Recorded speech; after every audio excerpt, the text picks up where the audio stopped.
We talked a little bit about the 10 dark years, the 10,000 hours that it takes to develop mastery. In the book Outliers, it gives this frame of the 10,000 hour rule.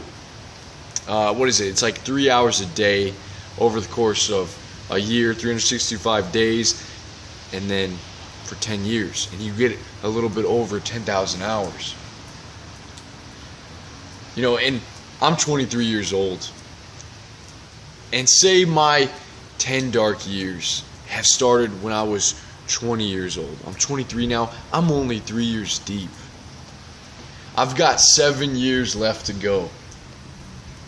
7 years.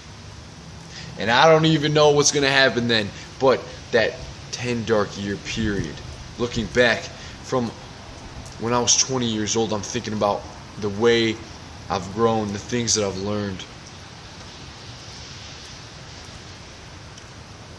And I believe that these last 3 years have been a form of mastering myself, of learning self-control. And my God, I'm not there yet, and I'm not where I want to be. My will is still weak, and I am not the man I want to become. But I'm definitely have grown. I have grown from my 20-year-old self. I have learned the truth in certain things, and I've been able to avoid too many mistakes. Like Warren Buffett said, key to success, not to make too many of them. Guys, but self-control being so important, we must first learn to master ourselves before we can master other things. I believe that's what life is teaching many of us right now, and it's hard. That's a hard pill to swallow. Anyways, in this talk, I want to share with you something, and this is by William George Jordan. This has really impacted me when I came across it. So I'm going to share it with you. I'm not going to read the whole thing, but he says, at each moment, a man's life is either a king or a slave. As he surrenders to a wrong appetite, to any human weakness, as he falls prostrate in hopeless subjection to any condition, to any environment, to any failure, he is a slave.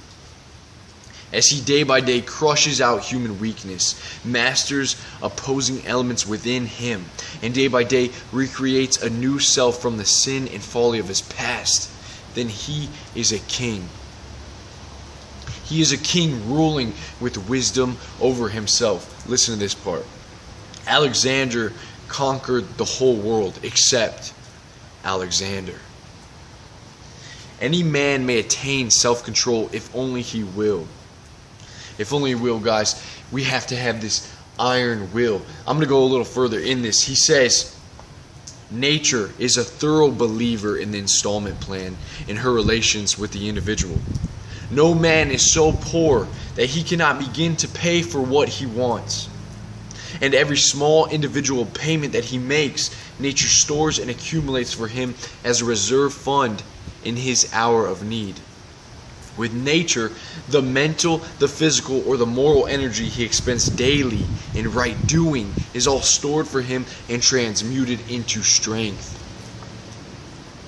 It is only the progressive installment plan nature recognizes. No man can make a habit in a moment or break it in a moment. It is a matter of development, of growth. But at any moment, man may begin to make or begin to break any habit. He goes into talking about self-control as a form of exercise that we can actually work it out like we work out our muscles in the gym.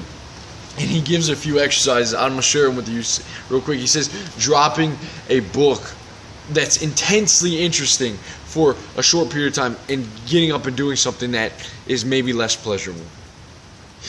He says instead of, when you have a car, instead of taking a car, go for a walk. Walk to the store instead. Walk to school instead with your perfectly capable body. What's some other things? He says, try talking to a disagreeable person and making the conversation pleasant.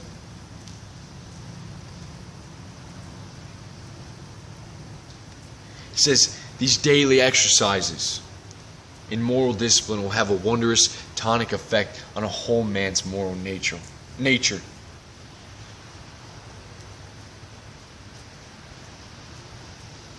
Will we be a king or will we be a slave? The answer rests within us, guys. Self-discipline. Building it like a muscle. Working out like we're in the gym every day. Guys, what can you do? Maybe putting yourself out there a little more, make yourself a little bit more comfortable, investing in nature's installment plan. And I'll leave you with this quote. This is from Harry Emerson Fotzik. What a quote this is. No steam or gas ever drives anything until it is confined. Niagara is ever turned into light and power until it is tunneled. No life ever grows until it is focused, dedicated, disciplined.